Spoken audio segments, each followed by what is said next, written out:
My name is Adi Macias, and I will talk about the stress perceived caffeine consumption in a large public sitting population in Guayaquil. Definition: Seldom coin, the perceived stress curve is the most widely used the psychological instrument for the measuring the perception of the stress. It is a measure of the degree which situation in one's life appears as stressful.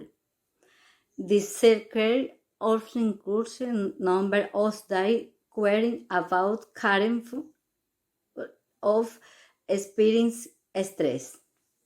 Affect your health? And the answer is sure. Caffeine is a stimulant. It's the most commonly used stimulant in the world. And so when you drink caffeine, what happens? Well, if you've ever had caffeine, you probably already know the answer to that.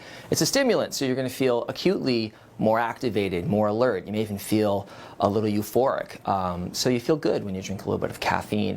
The downside of caffeine acutely is it can make you feel maybe a little anxious, a little bit agitated.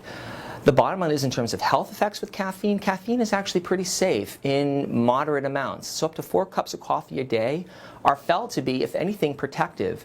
When you look at all the evidence, and the evidence has gone back and forth over the years, the balance of the evidence seems to suggest that caffeine in moderate amounts is actually pretty good for you and may even decrease risks of overall mortality in time. There's decreased risks of things like diabetes, even Parkinson's disease, even cardiovascular disease, with moderate amounts can be decreased by moderate caffeine intake.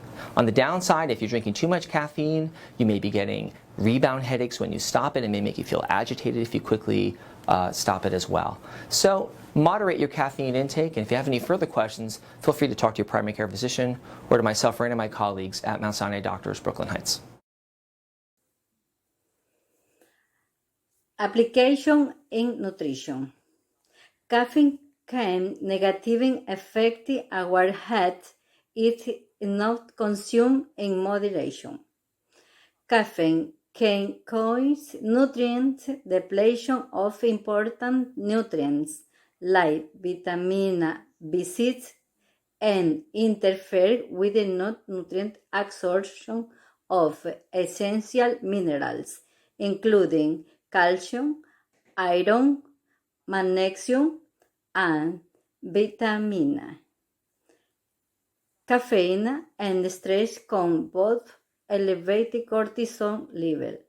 High amounts of caffeine can lead to the negative health effect associated with the prolonged elevated level of cortisol. Pros and cons.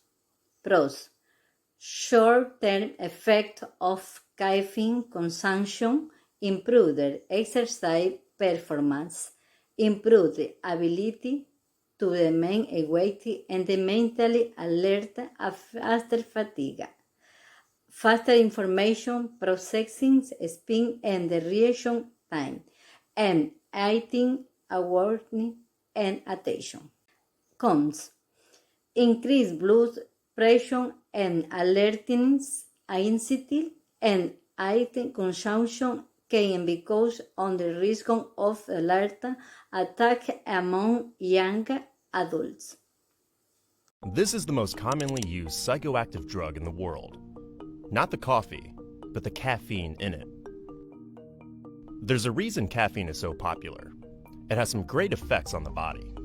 First, that pick-me-up feeling you get from it, that's caffeine blocking adenosine in your brain, which is the hormone that causes you to feel tired. Caffeine also tells your brain to release natural stimulants like glutamine and dopamine. These help boost your mood and generate a sense of euphoria, much like cocaine. Normally, your body first burns its main source of fuel, glycogen, and then it burns fat.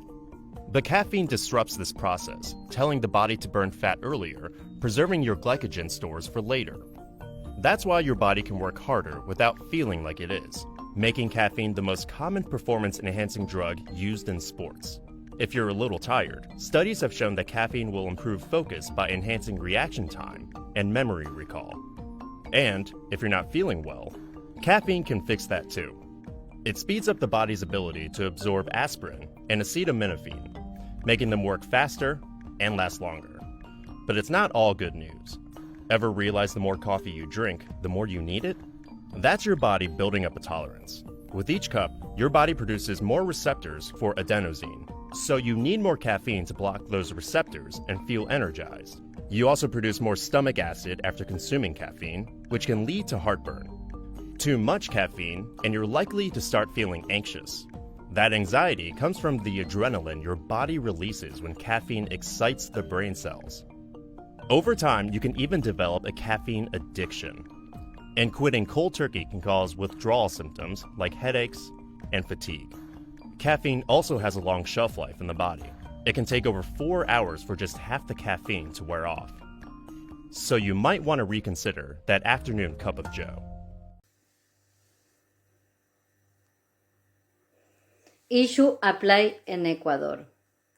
Ecuador total domestic coffee consumption between years 2019 and 2020 was 249,000 beds, up 9,000 beds of 4% higher than between years 2018 and 2019, revising estimate of 240,000 beds. Total domestic consumption has increased in spite of the slowdown in the Ecuadorian economy. Conclusion. Finally, the study found that both caffeine consumption and perceived stress increased during the mid-exam period, suggesting the student may be consuming more than the recommended amount in the period of stress.